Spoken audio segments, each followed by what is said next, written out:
Welcome everybody. My name is Beth Ann Virgin and I work at the Yukon Center for Excellence in Developmental Disabilities. My background is early intervention. I am also the CDC Act Early Ambassador. So I have two loves in life. One is early childhood development and the other is social emotional development as well. So today I'm here to talk about just kind of a tip session about how to understand the meaning of children's challenging behaviors. I do think that as we get closer to the holidays, kids are like off the wall.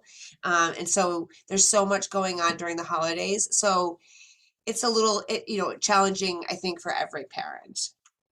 So I want to quickly share that there is a model that Connecticut is a part of called the pyramid model. It is a model that is used in school districts, early childhood settings, daycares, childcare, and Head Start. And this program model is about promoting social emotional awareness for all young children in the development. So I always say that a child isn't going to be ready for kindergarten unless they have good social emotional skills. So that's what we want to think about for young children, is being able to problem solve, how to express their emotions, how to transition properly. So that's what the whole social emotional development is all about. So I'm going to talk today, excuse me, I'm going to talk today about some of the challenging behaviors we see and some of the tips that we can use. As part of the pyramid model, there's three different areas that we focus on. Is if we have good positive relationships with young children, that helps children's social emotional development. Supportive and nurturing environments, as well as the top tier of the model that we work with, the pyramid model, is addressing the children that may have some challenge behaviors and how can we support them when needed. I will share that yesterday I received an email from the CDC. They were sharing with us some of the statistics about young children and up to the age 12, amount of children that are having depression and anxiety due to COVID. And so the amount of referrals have gone up tremendously. So how can we support families and young children in regards to both of those areas of concern? So today I'm going to talk about how we can get through some of those challenging times. I kind of laugh sometimes when I think about, I can teach about social emotional all day long, but then I go home and I have, a child too, and that sometimes I'm just like, oh, why won't he listen to me? Or my favorite story to tell is, we were in the grocery store one time and there was this ginormous stuffed animal elephant, and my 3-year-old had a massive meltdown in the frozen food aisle. And here I am, like, using some of the strategies that I use to get him off the ground, and he wanted the stuffed animal so bad. I will admit I spent the $25 and got the stuffed animal. It was the worst day of parenting of my life. But I will say he still sleeps with it every night, and that was 5 years ago. So I think in my head, I'm like, okay, that was the best $25 I spent. But I could have done other things in regards to his behavior, and I gave into it. So it doesn't matter how much knowledge and how many strategies I can give. There's always going to be those moments where, it's a parent fail. But I think as children grow older, we want to be able to teach them emotions and how they feel, especially if they're frustrated or mad, if they're scared or they're nervous or they're sad. So that's when we're thinking about children's emotions, we want to be able to share those, whether it's through visual or sharing ourselves. How when we're happy, or, oh, I'm so mad, I just burnt, our brownies that I was cooking in the oven. Oh, I'm so mad. So giving children examples of those emotions, as well as if you're reading books with your kids, show the emotions that the author is expressing in the book. So As adults, we also have emotions. We get frustrated. And I always think to say, like, I understand you're frustrated that we're sitting in traffic, but I'm just as frustrated too.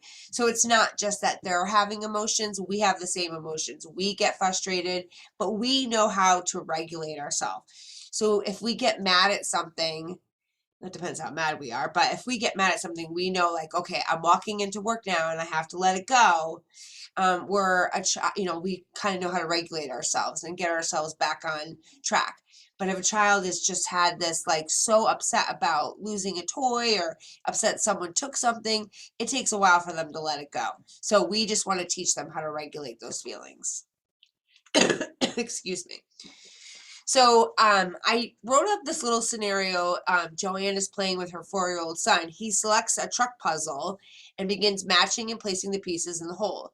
He has a difficult time turning piece around, so it will match in the hole. Meltdown. I mean, I think I don't even think it ends until after age of 10 of those, like, frustration meltdowns. I can't do this. And they just, like, lose it. And it's either like I'm gonna feel sorry for myself, or I'm gonna, like, just throw myself on the ground and cry, or I'm just gonna get frustrated and say I can't do this. So the mom says, let me help you turn it into the right way. And I always say too, like, there's always a way to solve a problem. So if we're talking about the little boy and how he can't put the puzzle together and he can't fit the piece, we can always say, well, there's always a way to solve the problem. So let's figure out how we can do it.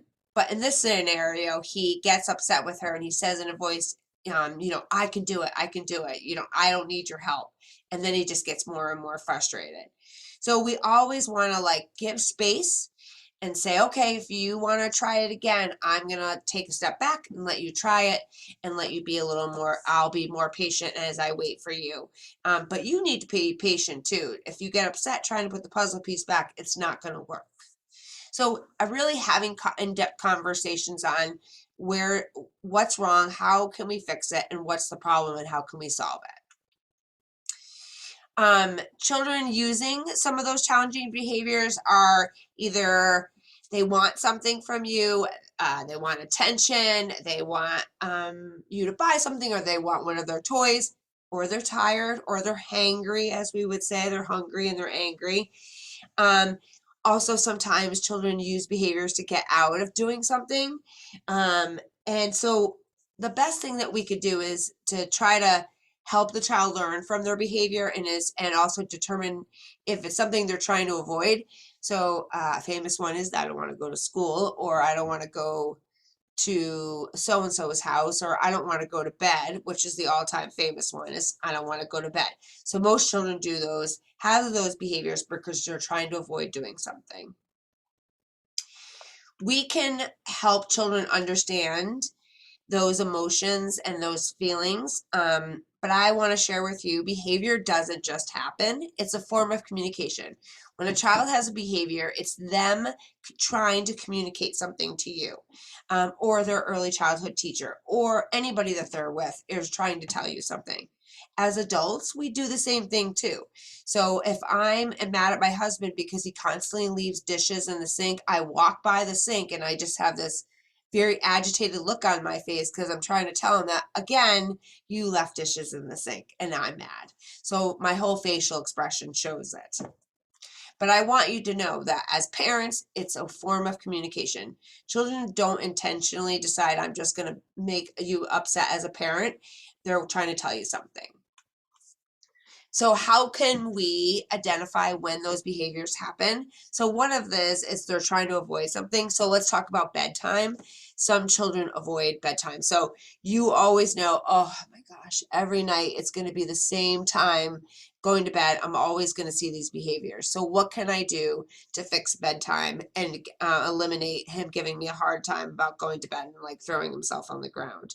So I think what helps with that too is routines. If you have a great routine at night, so if you're having dinner, then shower, then books, or family time, or watching a little television, and then going to bed, I do recommend to break up watching television, then maybe reading a book, then going to bed. So it could be that they're in the middle of watching something and they're like, oh no, it's time for bed, and then they don't want to go. But I do recommend not to have television and then go right to bed. And make a reward system too. You know, if you follow this routine of reading your books or us reading to you and then going to bed, if you follow this routine consistently for a week, there's a reward. So you want to like provide some sort of reward for the good behavior.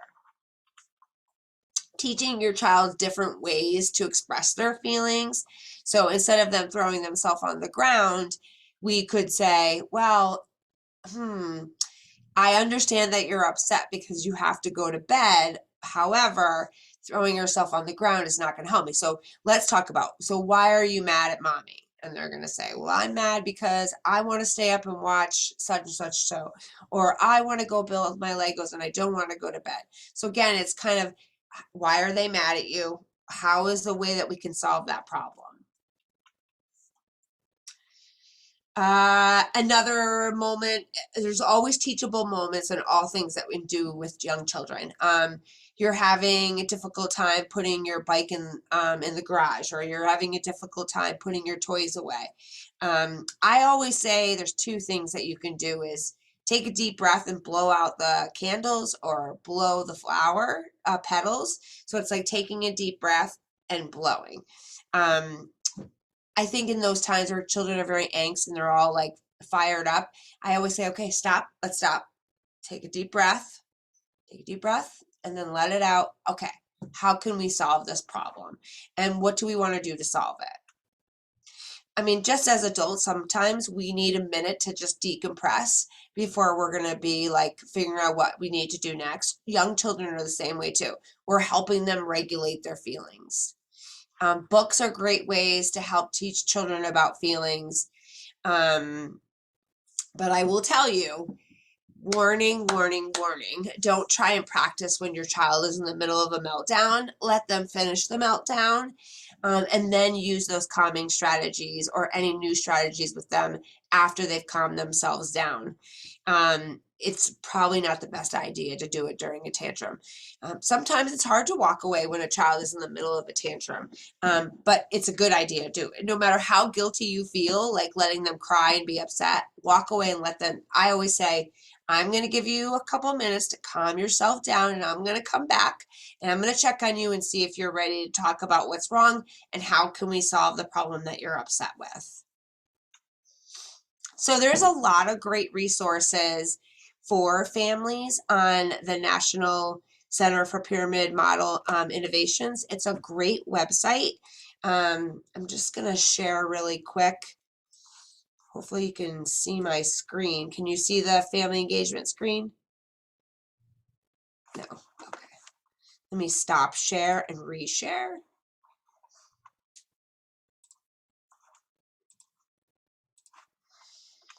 Okay. So there's, it's called the pyramid model. You can Google it, and there's a lot of great sources for families. They have a whole section for parents called the Backpack Series. And then in the Backpack Series, it gives you tips and tools on different things around emotions and young children.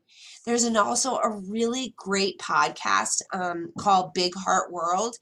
The Little Kid Big Hearts podcast. It's fantastic for kids. It's very short, and it has all different podcasts about feelings, about emotions. There's so many, and it's brought to you by Noggin. Also the Sparkler app, which is an app in Connecticut, a developmental app for 0 to 5. So I really, really encourage it. The podcast is hosted by an early childhood teacher, and there's kids on it too, and they talk about friendship and identifying their emotions. So highly, highly recommend it. I listen to it and I find it hilarious. Does anyone have any questions? I don't see we have as many participants on today, but does anyone have any questions, or is there anything I can help you navigate through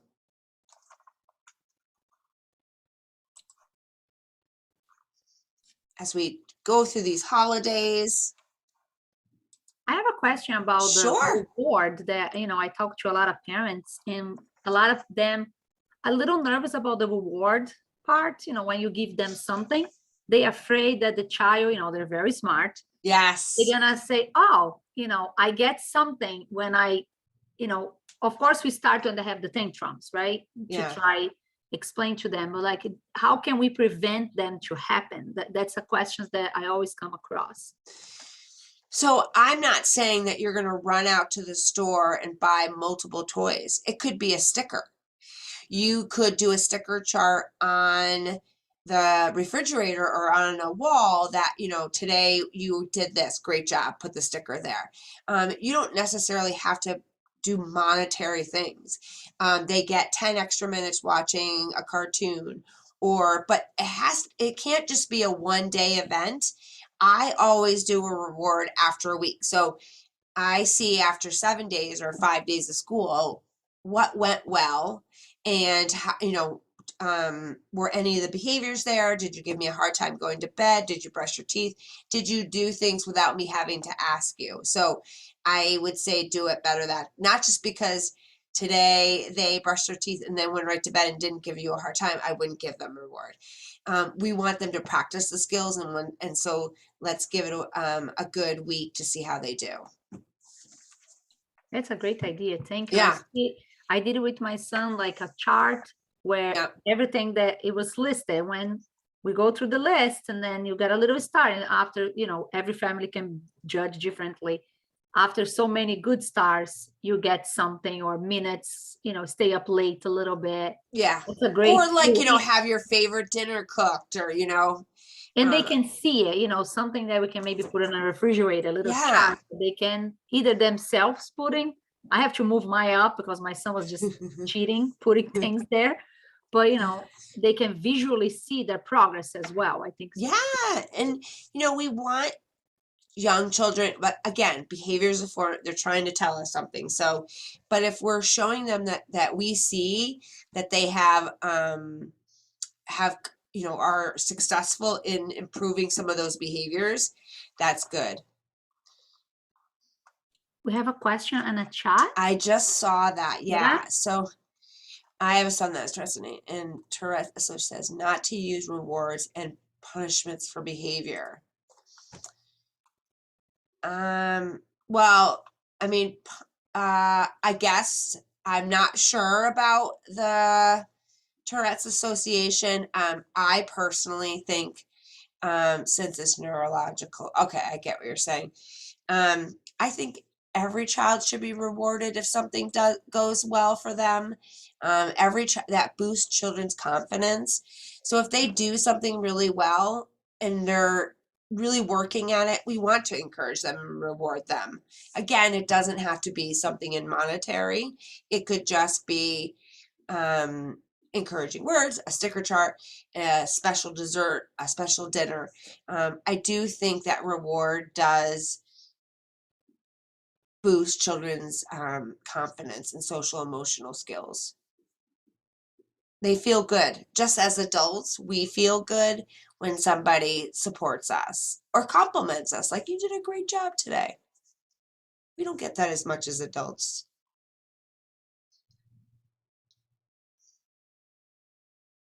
Can you see the chat? Oh, yes. I see what you're saying, Rachel. Yes.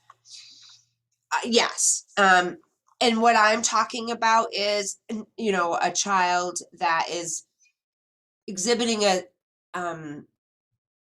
behavior that's, not picking up after themselves, not going to bed when asked, or just those defying behaviors is more of what I'm talking about. So if we're talking about, we're gonna, no, you can't do this until I see that you're gonna go to bed every night at the same time. So I get what you're saying, but I'm talking about more early childhood behaviors, like 3, 4, and 5-year-olds. If anybody has any question, feel free to unmute. You can ask or put it in the chat.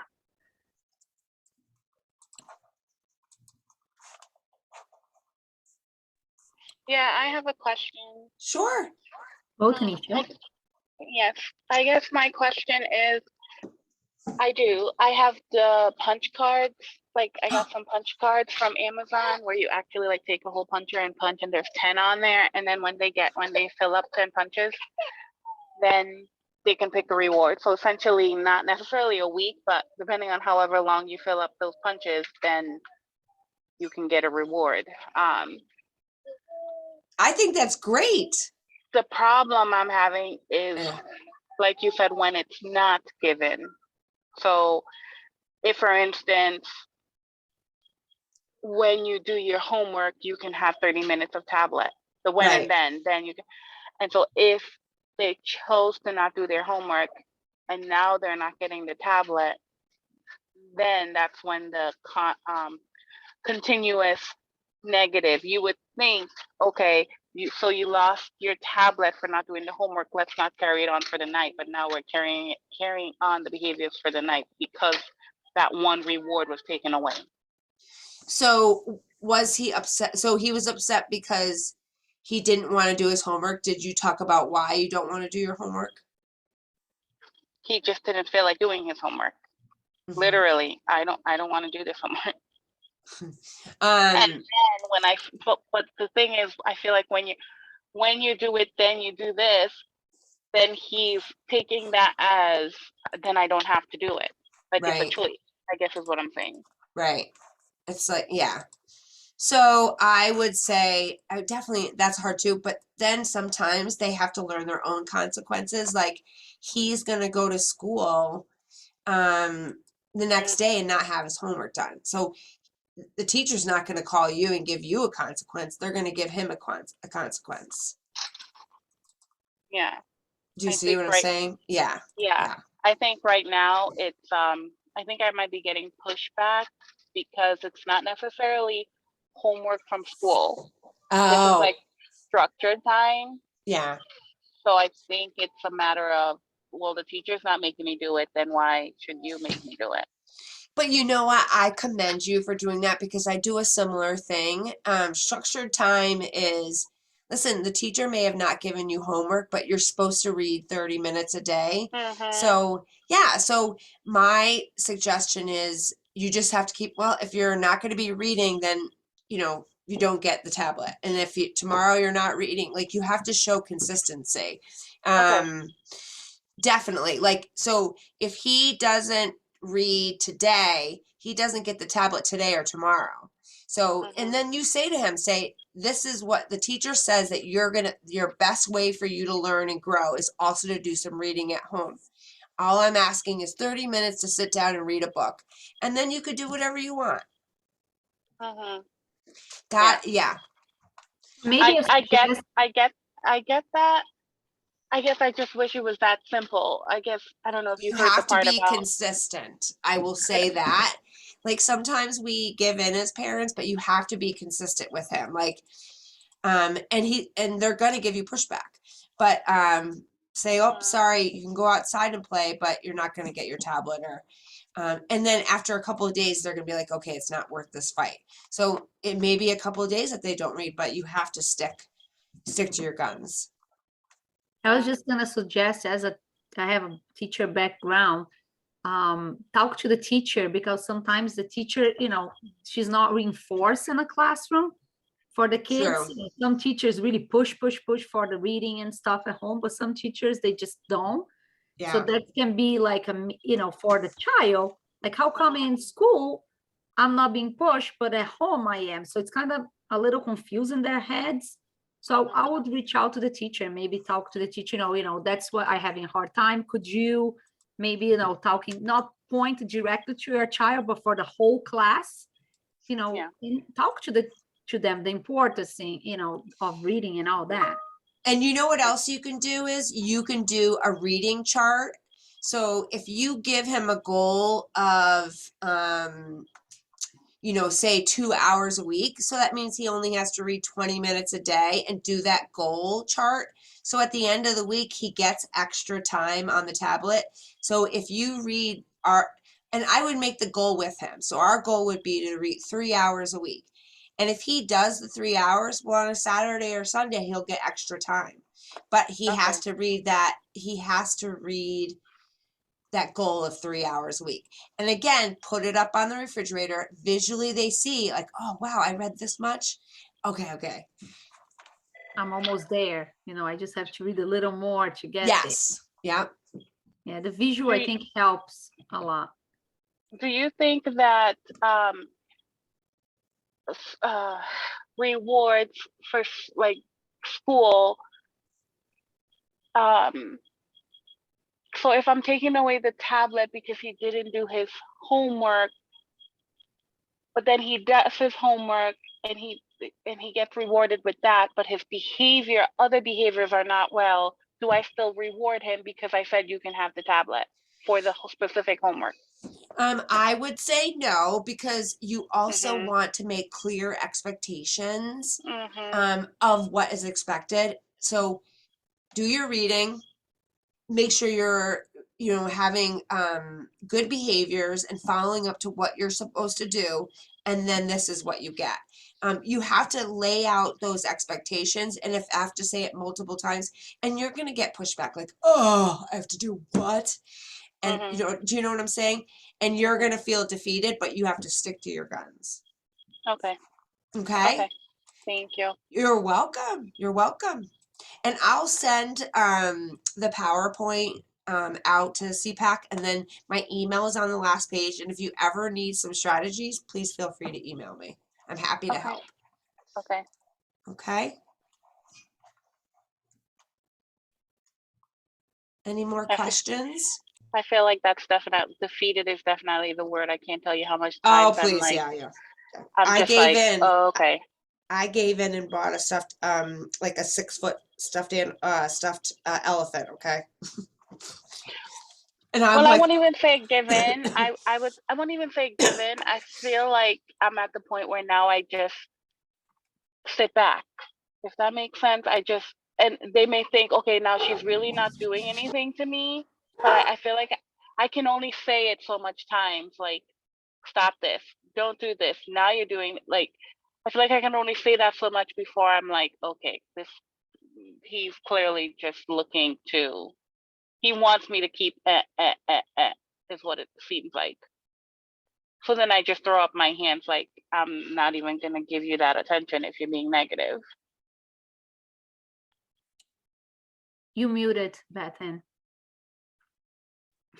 I agree. Yes.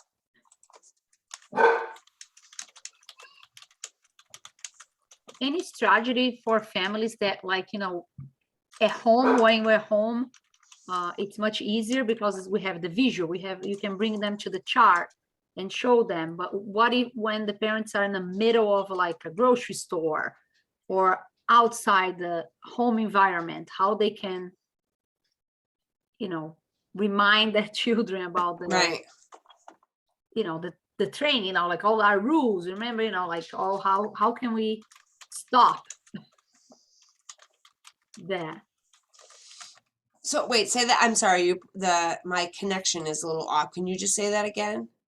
Like a question about, like, when we are home, we're doing all the chart, and that we can bring the child to the visual, all our rules that we did it together, Yeah. and go over again, created the rules together. But when you were outside the house, like when you were in a grocery store, or when you were in somebody else's house or in a playground, and they decide to throw a fit and want something that they can't have, how can we bring them back to, because of course we're not going to have all our rules in our hands, so how can we, what strategy the parents can use? So I definitely think that every child under the age of 9 gets upset when they don't get their way. And it's their way of being attention. Those are attention seeking behaviors. So if we ignore them, if we are at the playground and they want to go on a certain, go do something else at the playground, or no, they don't want to be at the playground anymore, and they're like, nope, you asked me to bring you here. This is what we're going to do. We're not going to go to such and such. Again, it's just clearly setting your expectations. We're going to this playground. This is what we're going to do today. And then ignoring those behaviors that are not appropriate. So if you keep going back and going back against, like, arguing with the child is just going to keep arguing. So ignoring it. And usually most children get over it in like 5 minutes and they move on. They've forgotten, they're done. Okay. They've been disappointed, traumatized for the rest of their life because you said no to them. The world is going to come to an end. And then literally 3 minutes later, they're over it.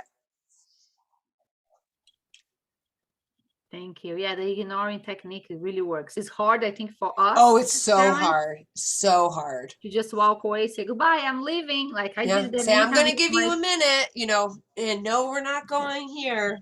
Totally walk away. And the Oh, world yeah. is And then they're gone. like, you know, like you've ruined their lives at the age of 4 because you told them they can't, you know. Can have this or that. Yeah, Yeah, walk yeah. away. It's hard, but it works. It does. It does. It And they takes test. They lots of test. Are they practice. really gonna leave me? Yeah.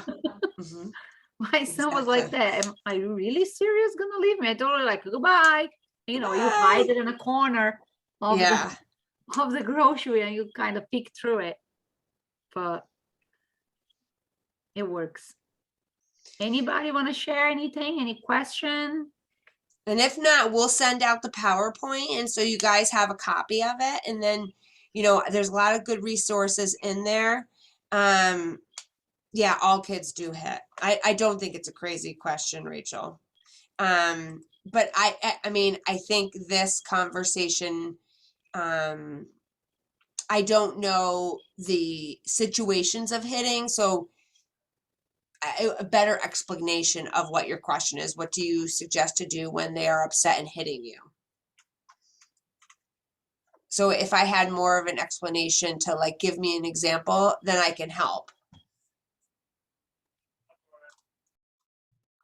It's not a crazy question.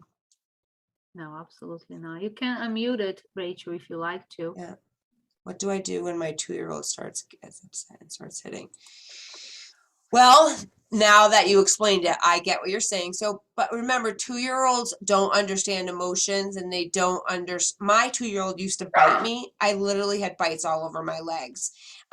They don't have the language to express why they're upset. So what do?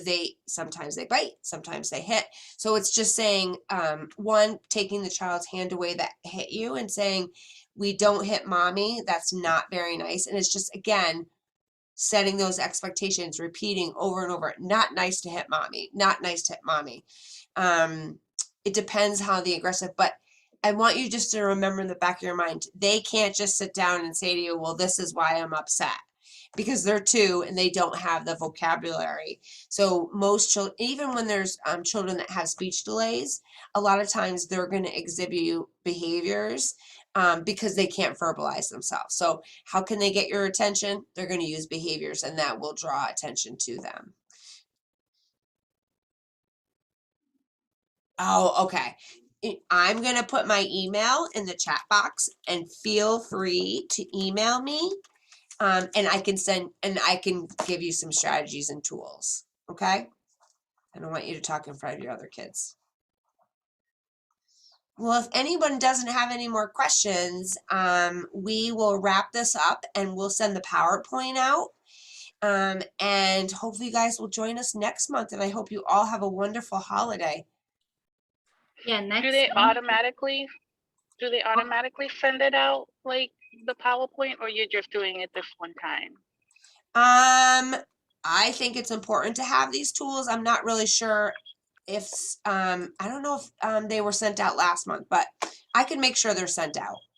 Yeah, we Okay. can make sure we get your emails when you register, I believe. So we could definitely make sure you get it, the PowerPoint. Okay. Yes, Okay, thank you. definitely. Yeah, Yeah. and there's great links, and I recommend the podcast. Yeah, we will advertise in our group too, and I'm putting here in the chat our phone number and email of CPAC. And next month's going to be January 12th. Yeah. Our next training. So we will reach out, but we'll make sure everybody gets the training. Yeah. The PowerPoint. So happy holidays to everybody. And again, I put my email in. If you need any strategies or tools, I'm happy to help in any way I can. Thank you, everybody, for coming. Same to you. Bye, everyone. Have a great day. Bye, Thank you you for too. coming, Beth.